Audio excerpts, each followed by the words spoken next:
Hello and welcome to Just One More Watch. I have a challenge for every single one of you out there watching today. I think I just bought the world's cheapest brand new Casio G-Shock.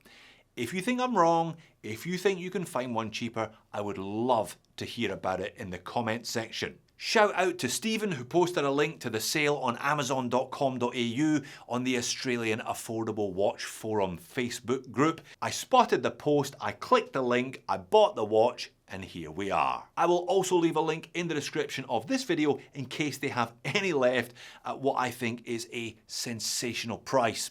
So what did I buy and how much did I pay for it? Let's flip the camera and find out. Well, here we go. Thank you, amazon.com.au. You may be owned by a lizard and exploit people at every turn, but hey, the package arrived here really quickly, and that's what matters, right?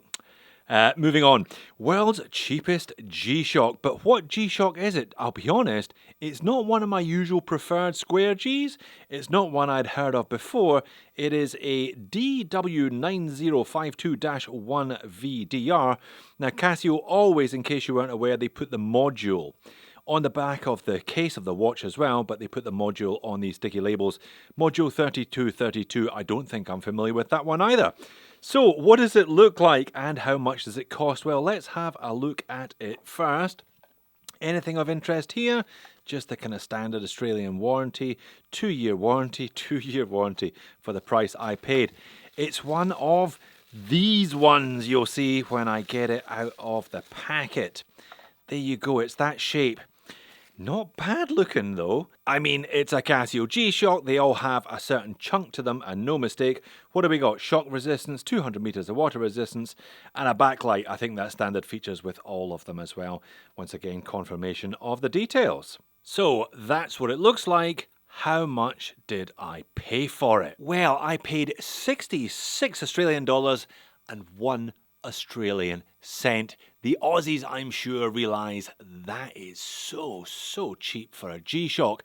It's the equivalent of $41 and 19 cents or £33.06 sterling. I've had a good look on eBay and Amazon in both countries and I couldn't find a G-Shock for anything close to that price. So I already feel like a bit of a winner. What does this one do then? Well, it looks like the standard 4-button layout. So mode, adjust, start, stop and reset. If I press the mode once, single alarm, second time countdown timer with a second line here. So it's an interesting kind of split LCD display here with another count up, count down bar in the middle, I presume.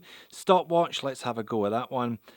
There we go, that's that count up, count down bar whizzing away into action. Stop, reset, and then mode back to the standard time mode. So once again, alarm, countdown timer, stopwatch, that's your lot folks, no world time or anything like that with this one.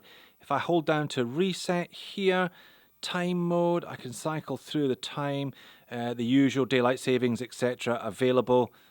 What do we got? Press that one there, 31st of January. It is the 31st of January 2025, but it is not 1:50 p.m. It is in fact a little bit later in the day. It is 3:50 p.m. There we are. That will do nicely. Now, one other rather neat feature that I ought to show you is the electroluminescent backlight. Remember the days when Casios used to have piddly LEDs in the corner? Not anymore. And the electroluminescent backlight on this watch is operated by pressing the big G button in the middle. You can just about see it with my studio lights, but if I pop into the dark room for a couple of seconds, yeah, the entire dial lights up very pleasantly indeed, and I do really appreciate the G button in the middle. Very appropriate. Flipping it over to reveal the screw-on stainless steel case back and also some rather unusual kind of bumper bars, but they're on the back. Now, I've seen plenty of Casios with bumper bars on the front to protect the mineral crystal, but not on the back. But as discussed, there you are in the little rectangular box there, 3232 module reference, 200 meters water resistance and made in Thailand. Now I wonder if those little bumper bars are removable because they seem to be held on by 4 standard kind of Phillips crosshead screws. Will I be damaging the retained value of my new Casio G-Shock if I try?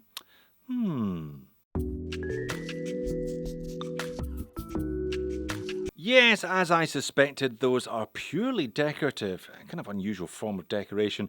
I'm not sure whether it looks better or worse without them though, so maybe I'll just pop that one back on for now. Now, maybe the cheapest G-Shock I've ever seen, but it's certainly not the smallest. Including the surrounds to those pushers, I measure this one at 46mm across the middle. Now, and including the 2 lips that do indeed protect the crystal from damage, I measure this one at 16mm thick. Now, lug tip to lug tip is a wearable 46mm though. Lug width is a useless 16mm. Basically, you're not taking this one off the supplied band, but on the supplied band, it weighs in at 56 grams only. That is a acrylic crystal essentially here covering the dial, 200 meters of water resistance, and it's a module 3232 as noted.